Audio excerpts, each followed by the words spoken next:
जय श्री कृष्ण विद्यार्थी मित्रों, આપણે લાસ્ટ લેક્ચરમાં ઉદાહરણ નંબર 14 શીખ્યા હતા, જેમાં આપણે ઘણા બધા નવા ટોપિક પણ શીખ્યા હતા. તો મિત્રો આજે આપણે શરૂ કરીએ ઉદાહરણ નંબર 15. સૌપ્રથમ તો ઉદાહરણ નંબર 15 આપણે ધ્યાનથી વાંચી લઈએ. શ્રુતિ, કશ્વી અને મેરી એક ભાગીદારી પેઢીના ભાગીદારો છે. તારીખ 1/4/16ના રોજ તેઓની સ્થિર મૂડી ખાતાની કુલ બાકી ₹2,50,000 હતી, જે અનુક્રમે 2:2:1ના પ્રમાણમાં હતી. તેમના ચાલુ ખાતાની બાકીઓ અનુક્રમે શ્રુતિની ₹24,000 જમા બાકી, કશ્વીની ₹18,000 ઉધાર બાકી અને મેરીની ₹12,000 જમા બાકી હતી. પહેલાં તો આને સમજી લઈએ. સ્થિર મૂડી ખાતાની બાકી એટલે સમજી જ જવાનું કે સ્થિર મૂડી ખાતાની પદ્ધતિ છે, એટલે કે અહીંયા તમારે મૂડી ખાતા અને ચાલુ ખાતા બનાવવાના જ થશે. અને ના સમજવામાં આવે તો ચાલુ ખાતાની બાકી આપેલી છે એટલે ચાલુ ખાતા બનાવવા જ પડશે. એટલે બધી મૂડી સિવાયની બધી એન્ટ્રી ક્યાં આવશે? ચાલુ ખાતામાં. ઓકે. હવે મિત્રો અહીંયા તમને મૂડીની કુલ બાકી આપી છે, પરંતુ જોડે જોડે મૂડીનું પ્રમાણ પણ આપ્યું છે. આપણે આવું અગાઉના એક ઉદાહરણમાં પણ જોયું હતું કે મૂડીનું પ્રમાણ ટોટલ આપ્યું હતું અને મૂડીના પ્રમાણ ઉપરથી આપણે શું કર્યું હતું? એની વહેંચણી કરી હતી. ઓકે. તો આ રીતે એમાં પણ અહીંયા કેવું જ કરવાનું છે. પછી ચાલુ ખાતાની બાકી આપી છે, એમાં આપણે જોઈએ તો શ્રુતિ અને મેરીની જમા બાકી છે, તો જમા બાજુ એન્ટ્રી થાય. પછી કશ્વી છે, કશ્વીની ઉધાર બાકી છે, તો ઉધાર બાજુ એન્ટ્રી થશે. ત્યારબાદ જોઈએ મિત્રો આગળ, તો ભાગીદારી કરારપત્રમાં હવે શું જોગવાઈ છે એ જોઈએ. ઓકે. તો પહેલી જોગવાઈ એ છે કે નફાનો 3/5 ભાગ. શું લખ્યું છે મિત્રો? નફાનો 3/5 ભાગ 3:2:1ના પ્રમાણમાં અને બાકીનો ભાગ શરૂઆતની મૂડીના પ્રમાણમાં વહેંચો. હવે આગળનો જે દાખલો આપણે જોયો તો એમાં શું હતું કે નફાનો અડધો ભાગ શું કરવાનો? સરખા પ્રમાણમાં વહેંચવાનો અને અડધો ભાગ મૂડીના પ્રમાણમાં. બરાબર. પણ અહીંયા અડધો ભાગ નથી કહ્યું, પરંતુ શું કહ્યું છે? 3/5 ભાગ, અને એનું પણ પાછું પ્રમાણ આપ્યું છે અલગ, 3:2:1. અને બાકી જે વધે, બરાબર, એ ભાગ કયા પ્રમાણમાં વહેંચવાનો? તો શરૂઆતની મૂડીના પ્રમાણમાં. એટલે કે શરૂઆતની મૂડીનું પ્રમાણ જો અહીંયા તમને આપેલું છે 2:2:1, તો એ પ્રમાણમાં વહેંચવાનું રહેશે. ઓકે. આપણે ગણતરી સમયે જોઈશું. ત્યારબાદ બીજું, મૂડી પર વાર્ષિક 10% વ્યાજ આપવાનું કહ્યું છે. પછી ત્રીજું, ચાલુ ખાતાની શરૂઆતની બાકી પર વાર્ષિક 8% વ્યાજ ગણવાનું છે. ચોથું, કશ્વીને માસિક ₹500 પગાર આપવાનો છે. પાંચમું, ભાગીદારો પાસેથી ઉપાડ પર વાર્ષિક 12% વ્યાજ વસૂલ કરવાનું કહ્યું છે. તો આ બધું તો કોમન છે અત્યાર સુધી જે પણ આપણે જોયું એમાં. ઓકે. હવે ઉપાડની તારીખ પણ તમને આપી છે. શ્રુતિએ તારીખ 1/2/17ના રોજ 18,000, કશ્વીએ તારીખ 30/11/16ના રોજ 12,000 અને મેરીએ તારીખ 1/10/16ના રોજ ₹20,000 ઉપાડ્યા હતા. ત્યારબાદ નેક્સ્ટ જોઈએ મિત્રો, મેરીએ તારીખ 1/1/17ના રોજ વધારાની મૂડી પેટે 24,000 લાવી હતી. મેરી કઈ તારીખે? તો તારીખ 1/1/17ના રોજ વધારાની મૂડી પેટે 24,000 લાવી હતી. હવે મિત્રો ખાસ ધ્યાન આપો કે આ ટોપિક થોડોક નવો છે. આના કારણે મોટો ફરક મૂડી પર વ્યાજમાં પડવાનો છે. કારણ કે શું કર્યું છે, અત્યાર સુધી ડાયરેક્ટ તમને શરૂઆતની જ મૂડી આપતા હતા, પરંતુ અહીંયા તમને કહેવાય કે શરૂઆતની મૂડી તો આપી જ છે, પણ વચ્ચે કોઈ ભાગીદાર મૂડી લાવ્યો હોય તો એની એન્ટ્રી કઈ રીતે કરવાની. ઓકે. તો તમને ખ્યાલ હોવો જોઈએ કે મૂડી ખાતાની જમા બાજુ આપણે એક એન્ટ્રી કરતા હતા, વધારાની મૂડી કૌંસમાં લખીને રોકડ ખાતે, ફોર્મેટ યાદ હોય તો. ઓકે. તો આપણે રમા બાજુ રોકડ ખાતે એન્ટ્રી કરતા હતા, તો એ આ જ એન્ટ્રી છે. 1/1/17ના રોજ વધારાની મૂડી પેટે 24,000 લાવી. હવે આનાથી મૂડી પર વ્યાજમાં શું ફરક પડે છે આપણે ગણતરી સમયે જોઈશું. ચોખ્ખા નફાના 5%, પરંતુ 6,000થી વધુ નહીં રકમ વિકાસ ભંડોળ ખાતે લઈ જવાની છે. એટલે વિકાસ ભંડોળ ખાતે લઈ જવાની હોય, કોઈ પણ અનામત ખાતે, સામાન્ય અનામત ખાતે કે વિકાસ ભંડોળ કે કોઈ પણ XYZ, પરંતુ એની એન્ટ્રી હંમેશા નફા નુકસાન ફાળવણી ખાતાની ઉધાર બાજુ જ આવશે. બરાબર. કયા નફાના કહ્યું છે? ચોખ્ખા નફાના. ચોખ્ખો નફો એટલે આમ આપણે કહીએ તો કમિશન પહેલાનો નફો, પરંતુ અહીંયા આપણે શું શોધવાનું છે? વિકાસ ભંડોળ. તો પછી શું કહેવાનું? વિકાસ ભંડોળ પહેલાનો. જો કમિશન શોધવાનું હોય તો શું કહેવાય? કમિશન પહેલાનો નફો. તો વિકાસ ભંડોળ શોધવાનું હોય તો શું કહેવાય? વિકાસ ભંડોળ પહેલાનો નફો. એટલે આપણે ગણતરી પહેલા જોઈશું. ત્યારબાદ મેરીને તેનું કમિશન બાદ કર્યા પછીના ચોખ્ખા નફા પર 10% લેખે કમિશન આપવાનું છે. મેરીને તેનું કમિશન બાદ કર્યા પછીના ચોખ્ખા નફા પર શું કરવાનું છે? 10% લેખે કમિશન આપવાનું છે. ઓકે. એટલે કમિશન બાદ કર્યા પછીના ચોખ્ખા નફા પર શબ્દ આવે એટલે આપણે સૂત્ર યાદ કરવાનું, કમિશન પહેલાનો નફો ગુણ્યા કમિશનનો દર અપન 100 પ્લસ કમિશનનો દર. ત્યારબાદ કહ્યું છે કે ઉપાડ પર વ્યાજ જમા કર્યા પછી પરંતુ અન્ય હવાલાઓ નાખ્યા પહેલા તારીખ 31/3/17 રોજ પૂરા થતા વર્ષનો પેઢીનો નફો ₹1,71,040 હતો। હવે મિત્રો ખાસ ધ્યાન આપો, અહીંયા મોટું ટ્વિસ્ટ છે। તમને એમ લાગે કે ડાયરેક્ટ જ આપણે ચોખ્ખો નફો 1,71,040 લખી દેવાનું, ના, અહીંયા શું કર્યું છે દાખલો ધ્યાનથી વાંચો। ઉપાડ પર વ્યાજ જમા કર્યા પછીનો છે। આપણે તો શું કેવો નફો જોઈએ કે જેમાં ઉપરનો એક પણ હવાલો જમા કરેલો ના હોવો જોઈએ। એ લોકોએ શું કીધું કે ઉપાડ પર વ્યાજ જમા કરી દીધું છે એ લોકોએ, ઓકે, પરંતુ આ બધા હવાલા નથી કર્યા, ઉપાડ પર વ્યાજ જમા કર્યું છે ખાલી। તો આપણે પછી શું કરીએ કે ઉપાડ પર વ્યાજ એમાંથી બાદ કરવું પડે। કેમ ઉપાડ પર વ્યાજ બાદ કરવું પડે? કારણ કે પછી બે વખત એન્ટ્રી ના થઈ જાય, નફામાં પણ પ્લસ થયેલું છે, જોડે જોડે અલગથી આપણે એન્ટ્રી પણ કરીએ તો એ તો પછી દાખલાનો જવાબ મળે નહીં। એટલા માટે શું કરવું પડે? ઉપાડ પર વ્યાજ બાદ કરવું પડે, ઓકે। ત્યારબાદ કહ્યું છે મિત્રો કે આ માહિતી પરથી તારીખ 31/3/17 રોજ પૂરા થતા વર્ષનું નફા નુકસાન ફાળવણી ખાતું, સ્થિર પદ્ધતિએ ભાગીદારોના મૂડી ખાતા અને ચાલુ ખાતા તૈયાર કરો, ઓકે મિત્રો। તો હવે આપણે દાખલો ગણવાની શરૂઆત કરીએ। સૌપ્રથમ તમને જે 3 ખાતા બનાવવાના કહે છે પ્રિપેર કરી દેવાના। હવે એ બધું તમને ફોર્મેટ વાઇઝ આવડવું જોઈએ। પહેલાં નફા નુકસાન ફાળવણી ખાતું આવશે, ત્યારબાદ બાજુમાં મૂડી ખાતા છે, તમારે એક સળંગ જ લખવાના છે, આ રીતે આજુબાજુમાં નથી કરવાનું। ત્યારબાદ ચાલુ ખાતા આવશે, ઓકે। તો આ થઈ ગયું મિત્રો ફોર્મેટ તૈયાર। હવે આપણે સ્ટેપ બાય સ્ટેપ જે એન્ટ્રી કરવાની છે એ એન્ટ્રી કરવાની શરૂઆત કરી દઈએ। શ્રુતિ, કશ્વી અને મેરી એક ભાગીદારી પેઢીના ભાગીદારો છે।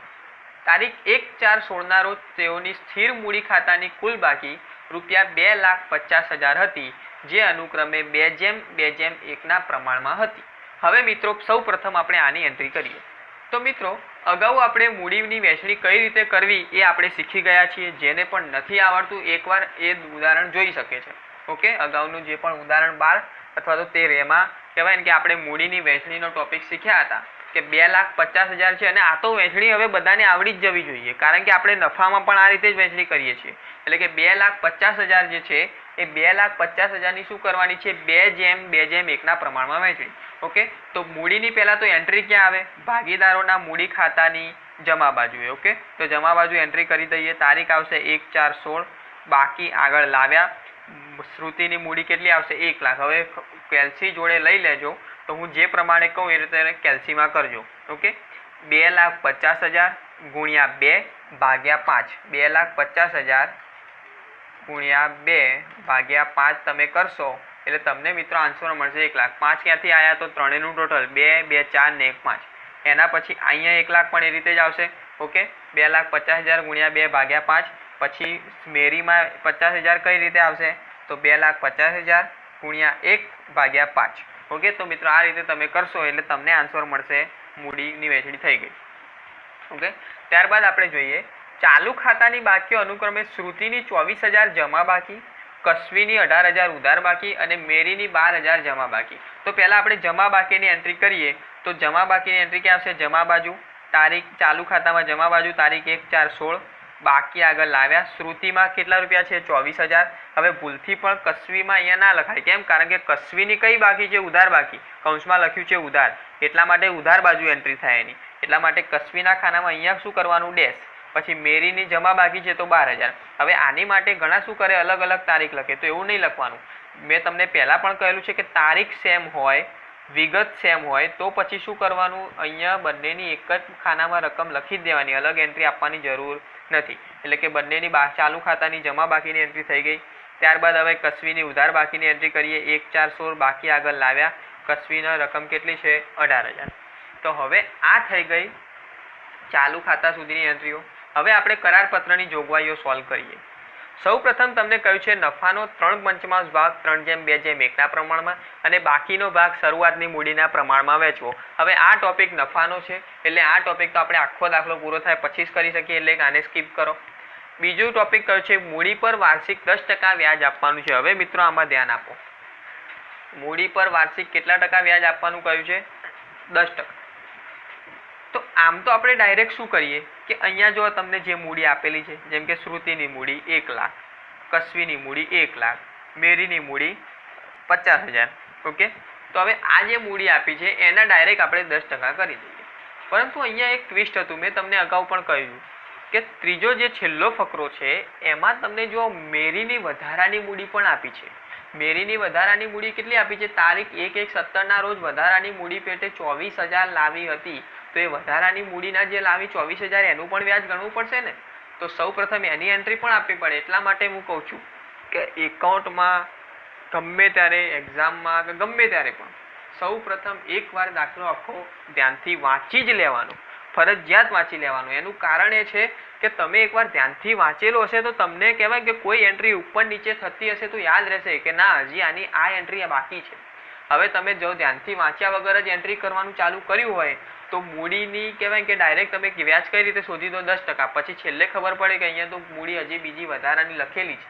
ઓકે, એટલે આવું ના થાય એટલે ધ્યાનથી વાંચી લેવાનું. તો મેરીએ તારીખ 1/1/17 રોજ વધારાની મૂડી લાવેલી છે તો એની એન્ટ્રી પહેલાં કરવી પડશે. તો ભાગીદારોના મૂડી ખાતામાં કઈ બાજુ લખવાનું? જમા બાજુ. ભાગીદારોના મૂડી ખાતામાં જમા બાજુ તારીખ 1/1/17 રોકડ ખાતે અને મેરીના ખાનામાં લખવાના 24,000. હવે મિત્રો સૌ પ્રથમ પહેલાં આપણે મૂડી પર વ્યાજની ગણતરી કરી લઈએ, ત્યારબાદ આપણે એની એન્ટ્રી કરીશું. તો મૂડી પર વ્યાજ આપણે કેટલું ગણવાનું છે? 10%. એમાં શ્રુતિ માટે જોઈએ તો શ્રુતિની મૂડી આપણને વહેંચણી કરતાં મળી હતી 1 લાખ. એના 10% કરશો તમે એટલે તમને જવાબ મળશે 10,000 રૂપિયા. ત્યારબાદ કસ્વી માટે જોઈએ તો કસ્વીની મૂડી પણ એટલી જ છે 1 લાખ. એના 10% કરીએ એટલે એનો પણ આન્સર મળશે 10,000 રૂપિયા. હવે ખાસ મેરીમાં અહીંયા ચેન્જ છે.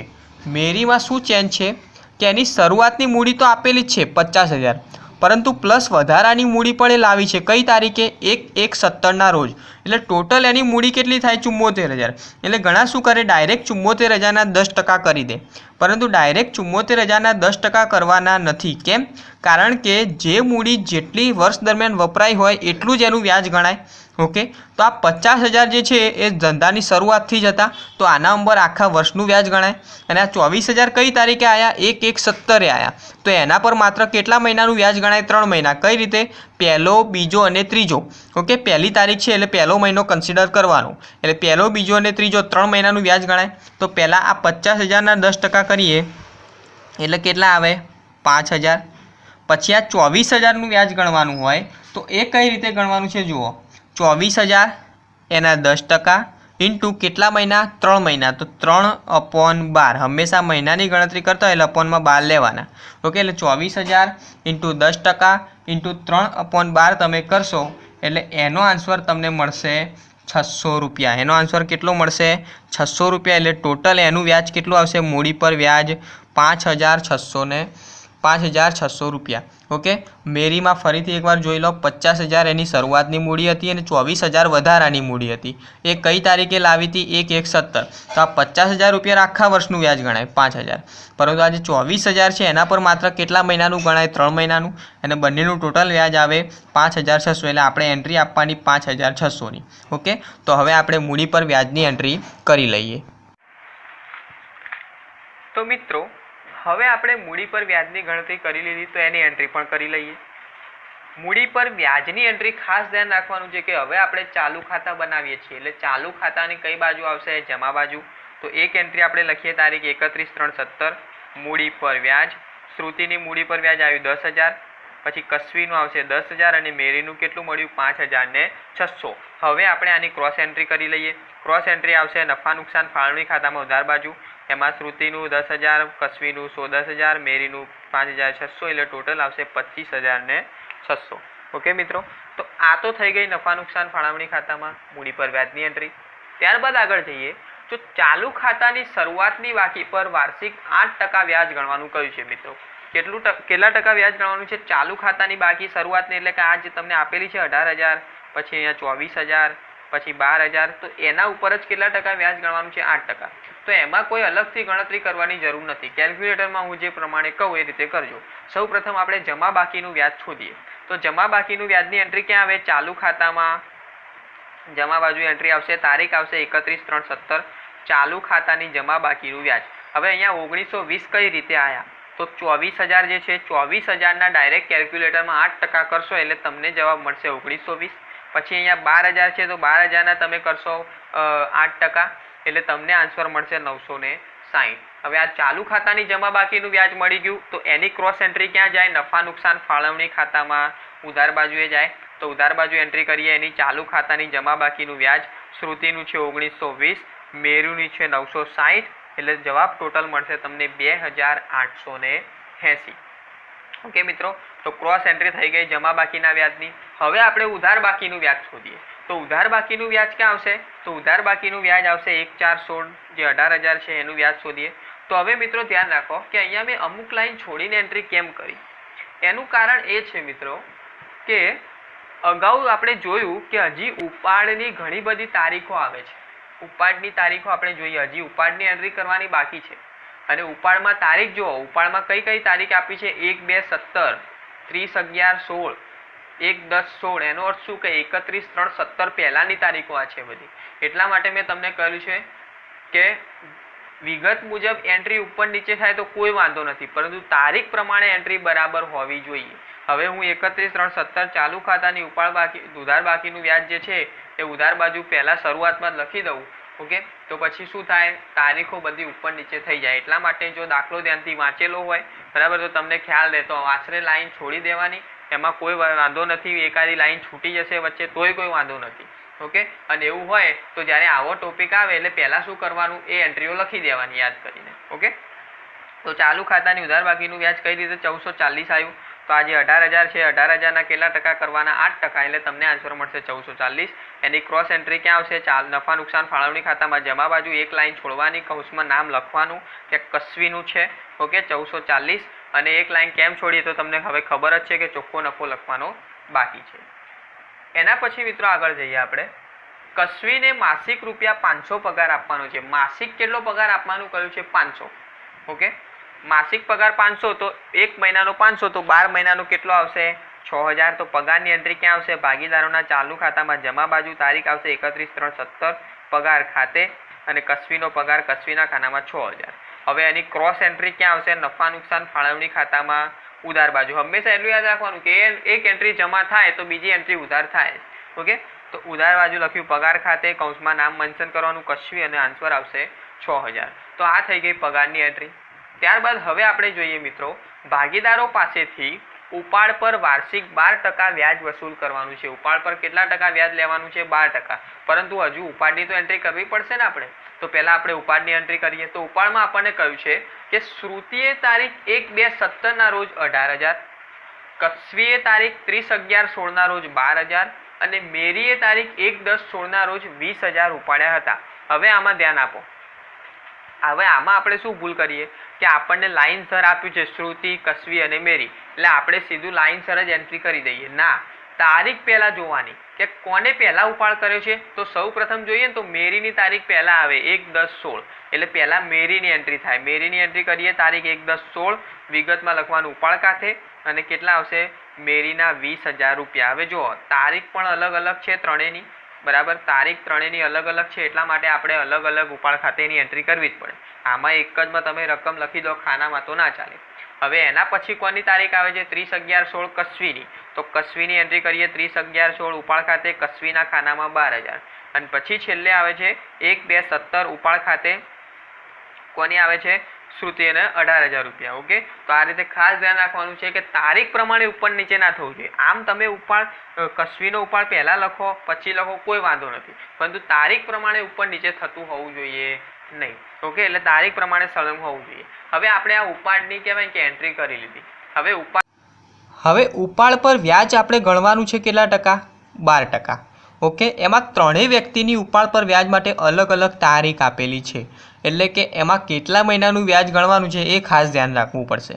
ઓકે, તો શ્રુતિનું ઉપાડ પર વ્યાજ આપણને શ્રુતિનો ઉપાડ કેટલો હતો? તો શ્રુતિનો ઉપાડ છે 18000 ઇન્ટુ કેટલા ટકા આવે? 12% ઇન્ટુ કેટલા મહિનાનું વ્યાજ ગણવું? તો હવે કઈ રીતે ગણતરી થાય? બીજો મહિનો, ત્રીજો મહિનો, કઈ રીતે 2 મહિના આવ્યા? બીજો મહિનો કેમ ગણ્યો? કારણ કે પહેલી તારીખ છે એટલે, તો બીજો મહિનો અને ત્રીજો મહિનો એટલે 2 મહિનાનું વ્યાજ ગણાય। તો 18000 ઇન્ટુ 12% ઇન્ટુ 2/12 તમે કેલ્ક્યુલેટરમાં કરશો એટલે તમને એનો આન્સર મળશે 360 રૂપિયા। ઓકે, તમે એને કેલ્ક્યુલેટરમાં કરશો એટલે તમને આન્સર મળશે આ રીતે 18000 ઇન્ટુ 12% ઇન્ટુ 2/12 ટકાનું ચિહ્ન દબાવવાનું અને એ ના ફાવે તો અપોનમાં 100 કરવાના. ઓકે 2 ઇન્ટુ 2/12 એટલે 360 રૂપિયા મળી ગયા. કઈ રીતે 2 મહિનાનો આવ્યો? 1/2/17 તારીખ હતી એટલે. કસ્વી માટે જોઈએ હવે તો કસ્વીએ કઈ તારીખે ઉપાડ કર્યો છે? 30/11/16. એનો ઉપાડ કેટલો છે? તો એનો ઉપાડ છે કસ્વીનો 12,000 રૂપિયા. તો 12,000 ઇન્ટુ 12% ઇન્ટુ કેટલા આવશે? કેટલા મહિનાનું વ્યાજ ગણાશે? તો 11મો મહિનો હવે ગણવાનો નહીં. કેમ નહીં ગણવાનો? કારણ કે 30 તારીખ છે. મેં અગાઉ પણ કહેલું છે કે જો પહેલી તારીખ હોય તો ગણાય, પણ 30 તારીખ હોય એટલે મહિનો પૂરો થઈ ગયો એવું જ સમજવાનું. બરાબર? તો 11મો મહિનો ના ગણાય એટલે 12મો મહિનો, પહેલો મહિનો, બીજો મહિનો, ત્રીજો મહિનો, એટલે ટોટલ કેટલા મહિનાનું થાય? 4 મહિના. 12, પહેલો, બીજો, ત્રીજો, એટલે 4 મહિનાનું વ્યાજ ગણાય. તો કેટલા આવશે? 4/12. 12,000 ગુણ્યા 12% ઇન્ટુ 4/12 એટલે તમને આન્સર મળશે, કસ્વીનું વ્યાજ મળશે 480 રૂપિયા. ઓકે, હવે એ જ રીતે મેરીનું જોઈએ તો મેરીનો ઉપાડ કેટલો છે? મેરીનો ઉપાડ છે 20,000 રૂપિયા ઇન્ટુ એના આવશે 12% ઇન્ટુ 1/10/16. 1/10/16 એટલે કેટલા? 6 મહિના.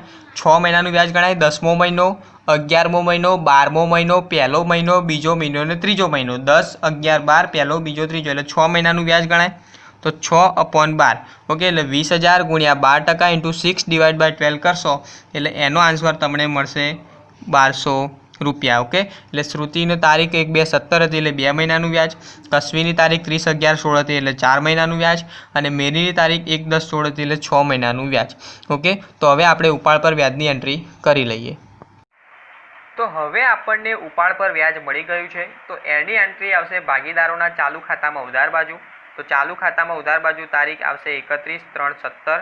ઉપાડ પર વ્યાજ ખાતે શ્રુતિનું મળ્યું 360, કસ્વીનું છે 480 અને મેરીનું છે 1200 રૂપિયા. હવે આની ક્રોસ એન્ટ્રી ક્યાં આવશે?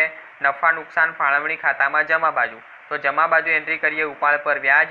શ્રુતિનું 360, કસ્વીનું 480, મેરીનું 1200 એટલે ટોટલ આવશે 2040. ઓકે મિત્રો, તો આ થઈ ગઈ ઉપાડ પર વ્યાજની એન્ટ્રી. હવે આગળ વાંચીએ તો મેરી તારીખ 1/1/17 રોજ વધારાની મૂડી પેટે 24,000 લાવી હતી કે જેની આપણી એન્ટ્રી આપણે અગાઉ કરી ચૂક્યા છીએ.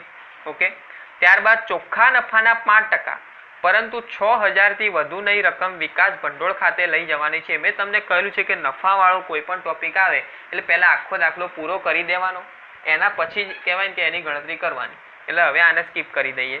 ત્યારબાદ મેરીને તેનું કમિશન બાદ કર્યા પછીના ચોખ્ખા નફા પર 10% લેખે કમિશન આપવાનું છે. તો આમાં પણ ચોખ્ખા નફાનો ટોપિક છે એટલે આને પણ અત્યારે સ્કીપ કરવાનો. ત્યારબાદ હવે ધ્યાન આપો ખાસ, ઉપાડ પર વ્યાજ જમા કર્યા પછી પરંતુ અન્ય હવાલાઓ નાખ્યા પહેલા તારીખ 31/3/17 રોજ પૂરા થતા વર્ષનો પેઢીનો નફો ₹1,71,040 હતો. હવે આમાં ખાસ ધ્યાન આપો. ઓકે, તમને અહીંયા ઉપાડ પર વ્યાજ કહેવાય ને કે પછીનો નફો આપ્યો છે, એટલે કે ઉપાડ પર વ્યાજ જમા કર્યા પછીનો નફો તમને આપી દીધો છે. પરંતુ આપણે તો એ હવાલો પણ એન્ટ્રી કરેલો હોવો જોઈએ નહીં. કેમ? કારણ કે ઓલરેડી ઉપાડ પર વ્યાજની આપણે એન્ટ્રી પણ આપી દીધી અને હવે અહીંયા નફામાં પણ આ 2040 પ્લસ કરેલા હોય તો આપણે શું કરીને લખવું પડે? માઇનસ કરીને લખવું પડે. તો પહેલાં આપણે સૌપ્રથમ ઉપાડ પર વ્યાજની ગણતરી જોઈ લઈએ. ઉપાડ પર વ્યાજ પહેલાં નફો શોધવાનો કઈ રીતે છે એ જોઈ લઈએ એટલે તમને ખ્યાલ આવી જશે. તો હવે આપણે ઉપાડ પર વ્યાજ પહેલાંનો નફો શોધવાનો છે. ઓકે, એટલે કે ઉપાડ પર વ્યાજની એન્ટ્રી આપી જમા કરી દીધી છે તો એને આપણે શું કરીશું? માઇનસ કરીશું. તો ઉપાડ પર વ્યાજ પછીનો નફો આપણને કેટલો આપ્યો છે? ઉપાડ પર વ્યાજ જમા કર્યા પછીનો નફો ₹1,71,040 આપ્યો છે. ઓકે, 1,71,040. એમાંથી ઉપાડ પર વ્યાજ આપણે શોધ્યું. ઉપાડ પર વ્યાજનું ટોટલ આપણને કેટલું મળ્યું? 2,040 મળ્યું. તો એ શું કરી દેવાનું? માઇનસ. 1,71,040 ઉપાડ પર વ્યાજ પછીનો નફો, એમાંથી ઉપાડ પર વ્યાજ જે મળ્યું 2,040 એ આપણે બાદ કરી દઈએ એટલે આપણને ઉપાડ પર વ્યાજ પહેલાંનો નફો મળી જાય 1,69,000 રૂપિયા. ઓકે, તો આની એન્ટ્રી હવે આપણે ક્યાં કરી દેવાની? ડાયરેક્ટ આની એન્ટ્રી થઈ જાય નફા નુકસાન ફાળવણી ખાતામાં. ઓકે, તો આની એન્ટ્રી કરી લઈએ. તો હવે આપણે ઉપાડ પર વ્યાજ બાદ કરીને ચોખ્ખો નફો શોધી લીધો. એને એન્ટ્રી કરી દઈએ નફા નુકસાન ફાળવણી ખાતામાં જમા બાજુ. નફા નુકસાન ખાતે એની એન્ટ્રી આવશે જમા બાજુ 1,69,000.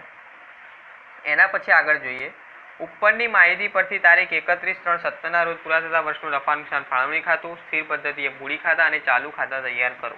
ઓકે, તો અહીંયા તમારો કહેવાય ને કે આખો દાખલાની જે પણ બીજી એન્ટ્રી સ્કીપ કર્યા સિવાયની જે એન્ટ્રી હતી કવર થઈ ગઈ. હવે આપણે જે સ્કીપ કર્યો હતો ટોપિક, એમાં પહેલાં આપણે વિકાસ ભંડોળનો ટોપિક સોલ્વ કરવો પડે. ઓકે, તો વિકાસ ભંડોળમાં શું કહ્યું છે એ જોઈ લઈએ.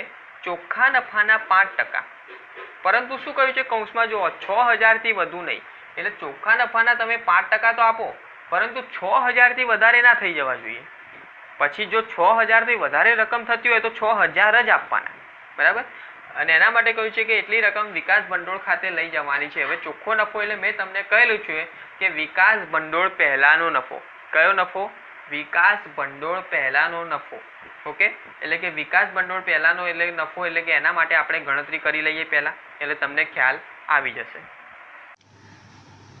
આપણે વિકાસ ભંડોળની ગણતરી કરવાની છે, તો એના માટે કયા સૂત્રનો ઉપયોગ કરીશું? વિકાસ ભંડોળ પહેલાંનો નફો ગુણ્યા ટકાવારીનો દર. કેમ વિકાસ ભંડોળ પહેલાંનો નફો? કારણ કે ચોખ્ખા નફા પર 5% કહ્યું છે. ઓકે, તો ચોખ્ખા નફાના 5% આપણે એટલે કે જે નફા નુકસાન ખાતાનો નફો છે એ નહીં, પરંતુ ચોખ્ખા નફાના 5% એટલે કે વિકાસ ભંડોળ પહેલાંનો નફો. કેમ? કારણ કે કમિશન આપણે શોધવાનું હોય તો કમિશન પહેલાંનો નફો આપણે શોધીએ છીએ. તો વિકાસ ભંડોળ શોધવાનું છે, તો એના માટે કયો નફો શોધવો પડે? વિકાસ ભંડોળ પહેલાંનો નફો. ઓકે, તો એના માટે શું કરીશું? નફા નુકસાન ફાળવણી ખાતાની જમા બાજુનો સરવાળો કરવાનો, એમાંથી ઉધાર બાજુનો શું કરવાનો? માઇનસ. તો આપણે નફા નુકસાન ફાળવણી ખાતાનો કહેવાય ને કે પહેલાં જમા બાજુનો આપણે સરવાળો કરીએ, તો પહેલાં એમાં આવે 1,69,000 પ્લસ 2040 પ્લસ 1440. આ રીતે કેલ્ક્યુલેટરમાં કરજો. એમાંથી માઇનસ એમાંથી કહેવાય ને કે માઇનસ શું કરવાનું? ઉધાર બાજુનો સરવાળો. તો જમા બાજુનો સરવાળો મળ્યો 1,72,480. એમાંથી માઇનસ શું કરવાનું? તો ઉધાર બાજુનો સરવાળો એ હવે 34,480 કઈ રીતે મળશે? તો એમાં આવશે 25,600 પ્લસ 2,880 પ્લસ આવશે પગાર આવશે 6,000. તો ટોટલ મળશે એનું 34,480. અને કેટલા ટકા ગણવાનો છે ચોખ્ખા નફાના? 5%. ઓકે, તો 5% કરી લઈએ એટલે તમને અહીંયા આન્સર મળશે 1,72,480માંથી તમે 34,480 બાદ કરો એટલે પહેલાં મળે 1,38,000 ઇન્ટુ એના કેટલા ટકા કરવાના? 5%. તો એના તમે 5% કરશો એટલે તમને રકમ મળશે 6,900 રૂપિયા. હવે અહીંયા તમને મળ્યા કેટલા? 6,900 રૂપિયા. પરંતુ આપણને એવી કૌંસમાં સ્પષ્ટતા કરી છે કે 6,000થી વધારે નથી લઈ જવાનું. લઈ જવાના છે ખરા 5%, પણ એ 6,000થી વધારે ના હોય. જો કૌંસમાં આવું ના લખ્યું હોત તો આપણે એન્ટ્રી કોની કરત? 6,900ની જ કરત. પરંતુ કૌંસમાં આવું લખ્યું છે કે 6,000થી વધારે નહીં, એટલે હવે આપણે કહેવાય કે વિકાસ ભંડોળ કેટલું લખવું પડે? 6,000 જ લખવું પડશે. હા, જો 5,400 આવ્યા હોય તો 5,400 જ લખાય, 5,000 આવ્યા હોય તો 5,000 જ લખાય, પણ 6,000થી વધારે મળ્યા છે એટલા માટે કેટલું લખવાની એન્ટ્રીમાં? 6,000 જ. ઓકે, એટલે આ ટોપિક એક નવો હતો આમાં. ઓકે, તો હવે આપણે વિકાસ ભંડોળની એન્ટ્રી કરી લઈએ. તો હવે આપણને વિકાસ ભંડોળ મળી ગયો છે. ઓકે, તો વિકાસ ભંડોળની એન્ટ્રી ક્યાં આવશે? નફા નુકસાન ફાળવણી ખાતામાં ઉધાર બાજુ. મેં કહેલું છે કોઈ પણ અનામત હોય, કોઈ ભંડોળ હોય, એની એન્ટ્રી નફા નુકસાન ફાળવણી ખાતામાં ઉધાર બાજુ એક જ એન્ટ્રી આવશે. તો વિકાસ ભંડોળ ખાતે. અને કેમ 6,000 લખ્યા તમને ખ્યાલ આવી ગયો હશે કે ખરેખર કહેવાય કે આપણે 6,000થી વધારે રકમ લેવાની નથી, એટલા માટે આપણે અહીંયા 6,000ની એન્ટ્રી આપી છે. ઓકે, તો વિકાસ ભંડોળની એન્ટ્રી થઈ ગઈ. હવે ત્યારબાદ આપણે જોઈએ કે કમિશન બાદ કર્યા પછીના ચોખ્ખા નફા પર કેટલા ટકા કમિશન કહ્યું છે આપવાનું? તો 10% કમિશન આપવાનું કહેવામાં આવ્યું છે. ઓકે, તો આપણે શું કરવું પડશે? હવે કમિશનની ગણતરી કરવી પડશે. પહેલાં તો હવે આપણે મેરીનું કમિશન શોધવાનું છે. મેરીનું કમિશન કેટલું શોધવાનું છે? 10%. એ પણ કયા નફા પર? તો કમિશન બાદ કર્યા પછીના ચોખ્ખા નફા પર. કયા નફા પર? કમિશન બાદ કર્યા પછીના નફા પર. તો એના માટે આપણે આ સૂત્રનો ઉપયોગ કરીશું. કમિશન પહેલાંનો નફો ગુણ્યા કમિશનનો દર અપોન 100 પ્લસ કમિશનનો દર. હવે આમાં તમારે અલગથી કમિશન પહેલાંનો નફો ફરીથી બધું જમા બાજુનું ટોટલ કરી ઉધાર બાજુનું માઇનસ કરવાની જરૂર નથી. કેમ? કારણ કે તમે વિકાસ ભંડોળ સમય એ કરી ચૂક્યા છો. હવે વિકાસ ભંડોળ પહેલાંનો નફો તમને કેટલો મળ્યો હતો મિત્રો? 1,38,000 મળ્યો હતો. 1,38,000. એમાં હવે વધારાની એન્ટ્રી કઈ એડ થઈ? ખાલી કમિશન પહેલાં જોઈએ તો 6,000 ખાલી વિકાસ ભંડોળ એડ થયું. બરાબર. કેટલો નફો મળ્યો? તો એનો 1,38,000, એમાં 6,000 ખાલી શું થયું? વિકાસ ભંડોળ એડ થયું. એટલે તમને કમિશન પહેલાંનો નફો કેટલો મળી જાય? તો કમિશન પહેલાંનો નફો મળી જાય 1,32,000 રૂપિયા ઇન્ટુ કમિશનનો દર કેટલો? 10 ભાગ્યા 100 + 10 એટલે કેટલા આવે? તો 1,32,000 ઇન્ટુ 10 ભાગ્યા 100 + 10 એટલે કે 1,32,000 ઇન્ટુ 10 ભાગ્યા 110 તમે કરશો એટલે તમને કમિશનનો જવાબ મળશે. કમિશનનો આન્સર કેટલો મળશે તમને? 12,000 રૂપિયા. ઓકે, ફરી એકવાર જોઈ લઈએ. કમિશન પહેલાંનો નફો અહીંયા કેમ કરવું હોય તો કરી શકો છો, પરંતુ આપણો ટાઈમ બચે એટલા માટે આ શું કે ફરીથી કરવાની કોઈ જરૂર નથી. વિકાસ ભંડોળ પહેલાંનો નફો આપણને મળ્યો તો 1,38,000, એમાં જે વધારાની એન્ટ્રી આવી 6,000 એને માઇનસ કરી દો એટલે તમને જવાબ મળી જાય કમિશન પહેલાંનો નફો 1,32,000. એને સૂત્રમાં કિંમત મૂકી દો એટલે તમને કમિશન કેટલું મળશે? 12,000 રૂપિયા. તો હવે આની એન્ટ્રી કરી લઈએ. તો હવે આપણને કમિશન પણ મળી ગયું છે. તો કમિશન મળી ગયું એટલા માટે હવે સૌપ્રથમ આપણે શું કરીએ? કમિશનની એન્ટ્રી કરી દઈએ. તો એક એન્ટ્રી એની ક્યાં આવશે? ચાલુ ખાતામાં જમા બાજુ. તો ચાલુ ખાતામાં જમા બાજુ તારીખ 31/3/17 કમિશન ખાતે, એમાં મેરીના ખાનામાં આવશે 12,000 રૂપિયા. હવે એની ક્રોસ એન્ટ્રી ક્યાં આવશે? નફા નુકસાન ફાળવણી ખાતામાં ઉધાર બાજુ કૌંસમાં લખવાનું મેરી અને એની રકમ આવશે 12,000. ઓકે, તો અહીંયા કહેવાય ને કે આટલે સુધી જોઈએ એટલે બાકીની બધી એન્ટ્રી થઈ ગઈ, ખાલી નફાની વહેંચણી સિવાયની. ઓકે, તો હવે આપણે શું કરીએ? નફા નુકસાન ફાળવણી ખાતું ક્લોઝ કરીએ. તો જમા બાજુનું ટોટલ વધારે આવશે એટલે 1,72,480. એમાંથી ઉધાર બાજુની રકમ બાદ કરશો એટલે તમને આન્સર મળશે 1,20,000. હવે આપણે ખાસ ધ્યાન એ આપવાનું છે કે આ 1,20,000 મળી તો ગયા, પણ એની વહેંચણી કઈ રીતે કરવાની છે? તો હવે મિત્રો છેલ્લો ટોપિક આપણા માટે રહી જાય છે અને એ છે નફાની વહેંચણી કરવાનો ટોપિક.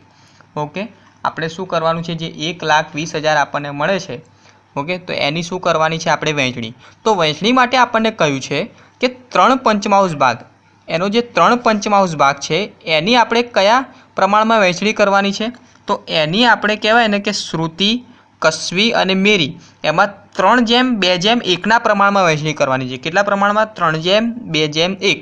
ઓકે, તો એના માટે આપણે કહેવાય કે પહેલાં તો 1,20,000ના 3/5 શોધવા પડશે. ઓકે, તો 1,20,000ના તમે આ રીતે કરશો કેલ્ક્યુલેટરમાં. 1,20,000 ઇન્ટુ 3/5. 1,20,000 એના કેટલા કરશો? 3/5 આ રીતે કરશો એટલે તમને આન્સર મળશે 72,000. ઓકે, એટલે તમને કેટલો આન્સર મળશે કેલ્ક્યુલેટરમાં? 72,000 રૂપિયા. ઓકે, 1,20,000, 1,20,000ના તમે 3/5 કરશો અને તો તમને આન્સર મળશે 72,000. એટલે કે આપણે આ જે 72,000 આપણને મળ્યા છે, ઓકે, આ 72,000ની આપણે શું કરવાની છે? 3:2:1 પ્રમાણમાં વહેંચણી. તો હવે પહેલાં વહેંચણી કરી દઈએ. તો 72,000 ઇન્ટુ કેટલા કરવાના? 3 ભાગ્યા કેટલા આવે? 6. કઈ રીતે? 3 ને 2 5 ને 1 6. ઓકે, તો 72,000 ઇન્ટુ 3 ભાગ્યા 6 તમે કરશો એટલે તમને શ્રુતિનો આન્સર મળશે 36,000 રૂપિયા. ત્યારબાદ કસ્વી માટે કરશું 72,000 ઇન્ટુ 2 ભાગ્યા 6 એટલે એનો તમને આન્સર મળશે 24,000 રૂપિયા. ઓકે, ત્યારબાદ મેરી માટે આપણે કરીએ તો એના પણ 72,000 રૂપિયા ઇન્ટુ કેટલા આવશે? 1/6 એટલે એનો આન્સર મળશે તમને 12,000 રૂપિયા. ઓકે મિત્રો, તો આ તમને 3:2:1 પ્રમાણમાં વહેંચણી મળી ગઈ. હવે શું કહ્યું છે આગળ કે બાકીનો ભાગ કયા પ્રમાણમાં વહેંચવાનો છે? શરૂની મૂડીના પ્રમાણમાં. તો બાકીનો ભાગ કેટલા પ્રમાણમાં વહેંચવાનું કહ્યું છે? શરૂની મૂડીના પ્રમાણમાં. તો શરૂઆતની મૂડીના પ્રમાણમાં આપણે જોઈએ તો 2:2:1 પ્રમાણમાં વહેંચવાનું કહ્યું છે. ઓકે, શરૂઆતની મૂડી એટલે 2:2:1. જો આપણને મૂડીનું પ્રમાણ ના આપ્યું હોત તો આપણે શોધવું પડે. તો આપણે શોધવાનું પણ શીખી ગયા છીએ અગાઉના દાખલામાં. ઓકે, તો શરૂની મૂડીનું પ્રમાણ છે 2:2:1. હવે બાકીનો ભાગ એટલે કઈ રીતે શોધવાનો? તો ટોટલ તમારી પાસે કહેવાય ને કે કેટલા રૂપિયા નફો આવ્યો હતો? 1,20,000 નફો હતો. એમાંથી આપણે વહેંચણી કેટલા નફાની કરી દીધી અગાઉ? તો 72,000ની આપણે શું કરી લીધી? વહેંચણી કરી લીધી. તો 1,20,000માંથી શું કરવાના? 72,000 માઇનસ કરી દો તમે એટલે તમને 48,000 શું મળે? બાકીનો ભાગ મળી જાય. પહેલાં આપણે શું કર્યું? 72,000 જે 3/5 ભાગ હતો એની વહેંચણી કરી. હવે આપણને શું મળ્યા? તો બાકીનો જે ભાગ આપણે ફાઇન્ડ આઉટ કરવાનો હતો તો કઈ રીતે કર્યું? 1,20,000 ટોટલ હતું, એમાંથી 72,000 માઇનસ કરી દીધા એટલે આપણને શું મળ્યા? 48,000 મળી ગયા। હવે આ 48,000ની આપણે કયા પ્રમાણમાં વહેંચણી કરવાની? 2:1. ઓકે, તો 48,000 ઇન્ટુ કેટલા આવે? 2/5, તો કેટલા થશે? 19,200 રૂપિયા। ત્યારબાદ આવે 48,000 ઇન્ટુ કેટલા આવે? 2/5, એટલે આવશે જવાબ 19,200 રૂપિયા। અને છેલ્લે આવે 48,000 ઇન્ટુ 1/5, એટલે તમને આન્સર મળે 9,600 રૂપિયા। ઓકે, તો આ હવે તમને શું મળ્યું? તો બંનેનું કહેવાય ને કે રકમ મળી ગઈ, બરાબર। આપણે 3 પંચમાંશમાં પણ વહેંચણી કરી લીધી અને મૂડીના પ્રમાણમાં પણ વહેંચણી કરી લીધી। હવે એનો ટોટલ નફો શોધવો હોય તો શું કરવાનું? બંનેનું પ્લસ કરી દેવાનું। ઓકે, તો સૌ પ્રથમ આપણે કહેવાય ને કે શ્રુતિ માટે જોઈએ તો શ્રુતિના કહેવાય ને કે પહેલાં કેટલો નફો આવ્યો? 36,000 પ્લસ કેટલા રૂપિયા કરવાના? 19,200, આપણે જે મૂડીના પ્રમાણમાં શોધ્યું એ બંનેનું ટોટલ કરીએ એટલે તમને મળશે 55,200 રૂપિયા। ઓકે, ત્યારબાદ આવશે કસ્વી માટે જોઈએ તો કસ્વીનો કેટલો નફો આવ્યો? તો પહેલાં 24,000 પ્લસ મૂડીના પ્રમાણમાં કેટલો આવ્યો? 19,200, એટલે એનું ટોટલ પણ તમને કેટલું મળશે? 43,200। ઓકે, એના પછી કસ્વી પછી કોણ આવે છે? તો કસ્વી પછી છે મેરી। તો મેરીનો નફો પહેલાં કેટલો આવ્યો? તો 12,000 પ્લસ એનું મૂડીના પ્રમાણમાં કેટલું મળ્યું? 9,600 નફો, તો એનું ટોટલ કરશું એટલે આપણને મળશે 21,600 રૂપિયા। ઓકે, તો સૌ પ્રથમ આપણે શું કર્યું? પહેલાં 3 પંચમાંશમાં વહેંચણી કરી, ત્યારબાદ મૂડીના પ્રમાણમાં વહેંચણી કરી અને પછી બંનેનું શું કર્યું? ટોટલ। હવે આપણને જે આ ત્રણેયની કહેવાય કે નફો મળી ગયો એની આપણે નફા નુકસાન ફાળવણી ખાતામાં એન્ટ્રી કરી લઈએ। તો હવે આપણે 1,20,000ની વહેંચણી કરી લીધી, તો એની એન્ટ્રી કરી લઈએ। વહેંચણી પાત્ર નફો શ્રુતિનો આવ્યો 55,200, કસ્વીનો 43,200 અને મેરીનો છે 21,600। હવે એની ક્રોસ એન્ટ્રી ક્યાં આવશે? ચાલુ ખાતામાં જમા બાજુ। ચાલુ ખાતામાં જમા બાજુ તારીખ 31/3/17 વહેંચણી પાત્ર નફો શ્રુતિનો આવશે 55,200, કસ્વીનો આવશે 43,200 અને મેરીનો 21,600। હવે આપણે શું કરવાનું? તો ચાલુ ખાતા બંધ કરીએ। તો ચાલુ ખાતામાં નક્કી ના હોય ચાલુ ખાતામાં કે કઈ બાજુનું ટોટલ વધારે આવે। ઓકે, પરંતુ અહીંયા જમા બાજુનું ટોટલ વધારે છે। ઓકે, તમારે કરી લેવાનું। શ્રુતિનું જમા બાજુનું ટોટલ આવે છે 91,120, એમાંથી ઉધાર બાજુનું બાદ કરીશું। કસ્વીનું આવે છે 59,200, એમાંથી ઉધાર બાજુનું માઇનસ કરીશું અને મેરીનું આવે છે 52,160, એમાંથી ઉધાર બાજુનું બાદ કરીએ એટલે આપણને બાકી મળી જાય ત્રણેયની। બાકી આગળ લઈ ગયા તારીખ 31/3/17। શ્રુતિની કેટલી છે? 72,760, કસ્વીની બાકી કેટલી છે? 27,280, મેરીની બાકી કેટલી છે? 30,960। ઓકે, આપણને કહેવાય ને કે ત્રણેયની ચાલુ ખાતાની બાકી મળી ગઈ। હવે ચાલુ ખાતાની બાકી મળી ગઈ એટલે પછી હવે શું કરીએ? લાસ્ટ એક ખાતું બંધ બાકી રહી જાય છે, ભાગીદારોના મૂડી ખાતા। તો એનું આમાં કોઈ એન્ટ્રી ક્રોસ એન્ટ્રી કે કંઈ આવશે નહીં, ડાયરેક્ટ એને બંધ જ કરી દેવાનું છે। તો એની એન્ટ્રી કરીએ તો એના તો પહેલાં જમા બાજુનું ટોટલ વધારે આવવાનું છે। ઓકે, 1,00,000 અને 74,000 અને બાકી પણ કેટલી આવશે? 31/3/17, બાકી આગળ લઈ ગયા। શ્રુતિની આવશે 1,00,000, કસ્વીની આવશે 1,00,000 અને મેરીની આવશે 74,000। ઓકે મિત્રો, તો અહીંયા તમારો દાખલો પૂર્ણ થાય છે। અને હવે મિત્રો માત્ર ઉદાહરણ નંબર 16 અને સ્વાધ્યાયનો 12મો દાખલો એમ 2 દાખલા જ બાકી રહી જાય છે। એટલે કે હવે તમારું ચેપ્ટર પૂરું થવાની તૈયારી છે, એટલા માટે હવે તમારે એક્ઝામની તૈયારી શરૂ કરી દેવી। જય શ્રી કૃષ્ણ।